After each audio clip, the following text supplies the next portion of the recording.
माँ का चूल्हा। निशा, क्या बात है सौरभ, तुम्हारी आंखें क्यों नम हो गई? सौरभ के सामने की टेबल पर बैठी पत्नी निशा की बात सुनकर सौरभ ने संभलते हुए कहा, नहीं, ऐसी कोई बात नहीं है, चलो खाना खाते हैं।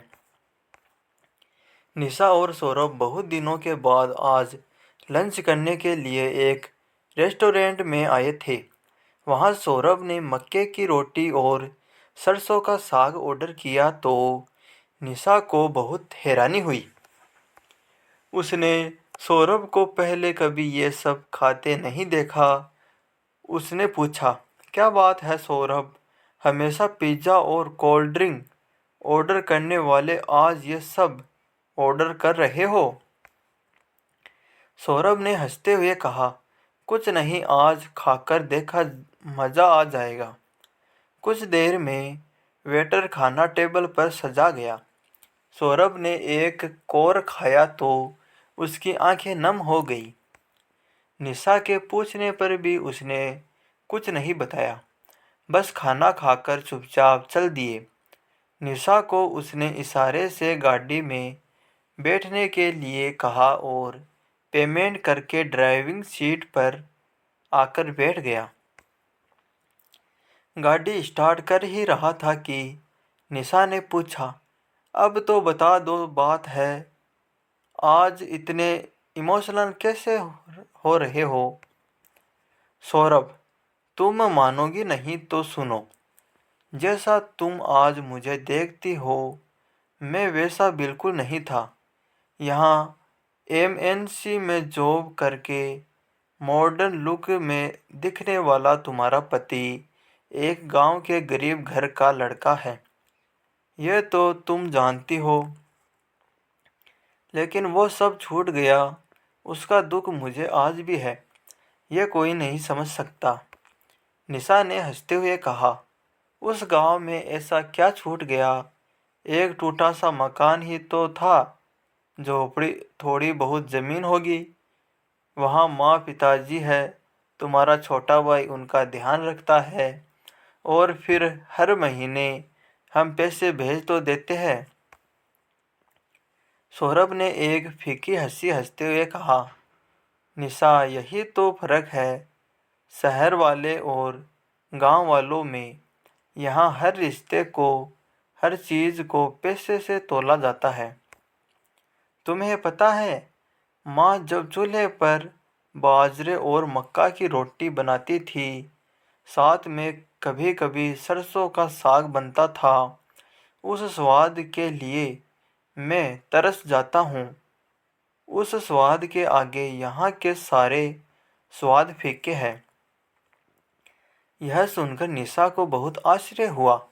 वह बोली, ओहो, अच्छा, तभी वो मक्का की रोटी, सरसों का साग देखकर इमोशनल हो गए थे। माँ की याद आ गई होगी। सौरभ ने कहा, हाँ निशा, माँ के हाथ के खाने के स्वाद को कभी नहीं भूल सकता। उस समय इतनी गरीबी थी कि कभी कभी साग भी नहीं होता था तो प्याज के साथ रोटी खा लेते थे। निशा ने उसकी बात को सुनकर बोला, वो तो ठीक है, मुझे भी अपने घर की याद आती है, लेकिन अब क्या करें, मैं तो यहाँ शहर में पली बड़ी, मम्मी पापा भी पास में रहते हैं, फिर भी उनसे मिलने का मन करता है।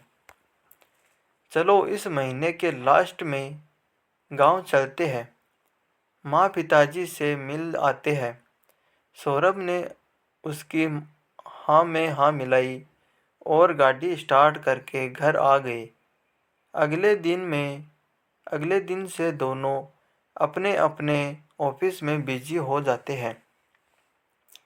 निशा भी एक आईटी कंपनी में काम करती थी।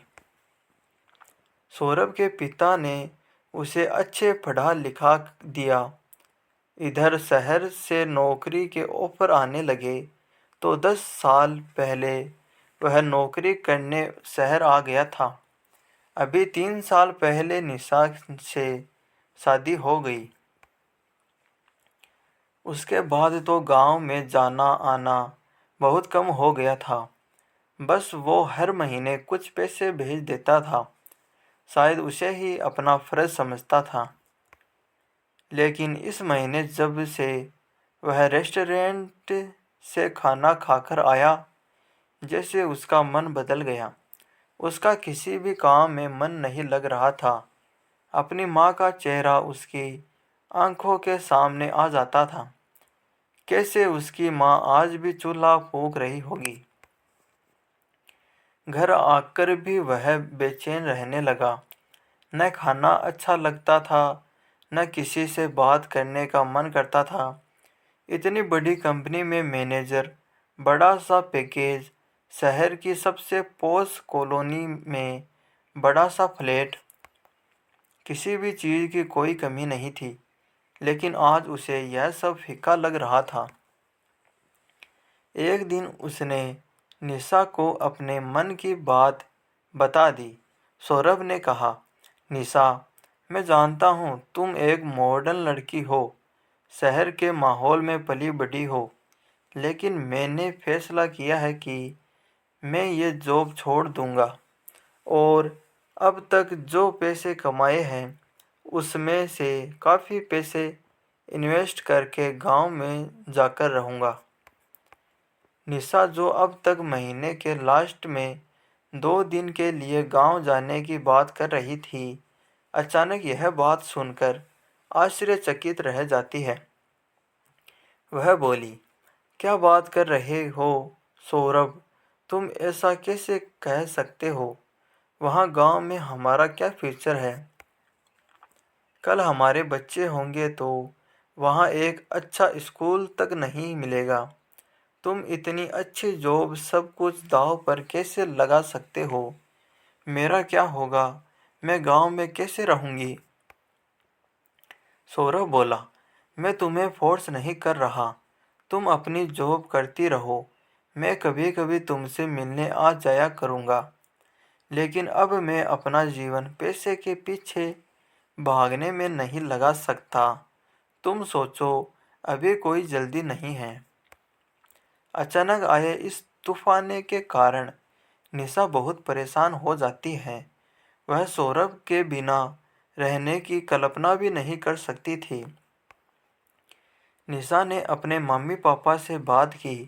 उन्होंने भी सौरभ को समझाया, लेकिन सब बेकार हो गया। सौरभ का मन शहर की भाग दौड़ से उब चुका था। वह गांव में रहकर कुछ करना चाहता था, थोड़ा कमा कर संतुष्ट रहना चाहता था। सारी कोशिशों के बाद निशा ने सौरभ से कहा, सौरभ, मैं एक बार गांव जाकर सासू जी और ससुर जी से बात करना चाहती हूँ। शायद उनके समझाने से आप मान जाए। इस घर को बचाने की यह आखिरी कोशिश मैं करना चाहती हूँ। महीने के लास्ट में दोनों गांव पहुंच जाते हैं। माँ पिता से मिलकर सौरभ रोने लगता है। निशा यह देखकर इमोशनल हो जाती है। रात के खाने के समय सौरभ की माँ राधिका जी पूछती है, बेटा क्या खाना बनाऊं? सौरभ वही मक्के की रोटी और सरसों के साग की फरमाइश करता है। राधिका जी चूल्हा जलाकर गरम गरम रोटियां सेकने लगती है। सौरभ अपने पिता और भाई के साथ बैठकर चूल्हे की रोटी खाने लगता है। वह बहुत संतोष महसूस करता है। अभी तो सौरभ और निशा ने बात नहीं की थी। रात के खाने के बाद सौरभ और निशा ने राधिका जी और पिताजी के सामने अपनी बात रखी। यह सुनकर राधिका जी ने कहा, बेटा जब तू शहर जाने की जिद करता था तो हम चाहते थे कि तू न जाए, लेकिन आज 10 साल बाद तू वापस आना चाहता है तो मुझे बहुत खुशी होगी। लेकिन एक बात यह भी है कि तुम्हारी और हमारी ज़िंदगी में बहुत फ़र्क आ चुका है। जहाँ तुम पहुँच चुके हो वहाँ से एक रास्ता गांव आता है, लेकिन अपने घर परिवार को दांव पर लगाकर नहीं। जीवन में तुम्हारी जिम्मेदारी निशा के लिए ज़्यादा है। माता पिता कल नहीं होंगे। कल तुम अगर अलग अलग हो गए, आने वाले सालों में हम नहीं होंगे, फिर तू अकेला रहेगा क्या? यह सुनकर सौरभ कुछ बोल नहीं सका, लेकिन निशा रो रही थी। वह बोली, माँ जी, मैं भी चाहती हूँ कि ये आपके साथ रहे, लेकिन सब कुछ छोड़कर यहाँ आना क्या ठीक होगा? यह सुनकर राधिका जी उसे चुप करवाती है। बेटा सौरभ, माँ का चूल्हा हमेशा तेरा इंतजार करता रहेगा। जब भी तू गांव आएगा, तुझे वही रोटी खाने को मिलेगी, लेकिन उसके लिए अपने घर के चूल्हे को बुझा देना कोई समझदारी नहीं है।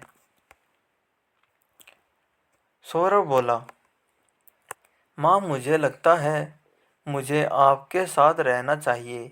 माँ बाप को छोड़कर तरक्की करने का क्या लाभ? यह सुनकर राधिका जी ने कहा, बेटा, कुछ चीज़ों का समय निकल जाता है। जब हमें तुझे गांव में रखना चाहते थे, उस समय तू मान जाता, यही कुछ कर लेता, यहीं की लड़की से शादी कर लेता तो सब ठीक था। लेकिन अब यह सब करना गलत होगा। मैं तुझे आने से मना नहीं करना चाहती, लेकिन पत्नी को छोड़ देना मैं कभी बर्दाश्त नहीं कर सकती। सौरभ के पिता ने भी सख्त लहजे में सौरभ को गांव आने के लिए मना कर दिया। सौरभ को अब समझ आ चुका था कि अब गांव उसका नहीं है रहा। वह गांव में केवल मेहमान बनकर आ सकता है। अगले दिन सौरभ निशा के साथ वापस आ जाता है।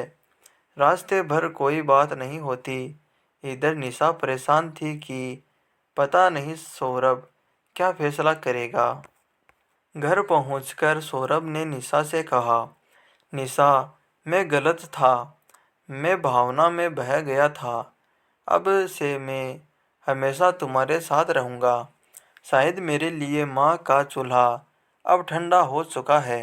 तो दोस्तों, आपको कहानी कैसी लगी हमें कमेंट कर ज़रूर बताइए, और प्लीज़ वीडियो को लाइक कीजिए और चैनल को सब्सक्राइब कीजिए। Thank you.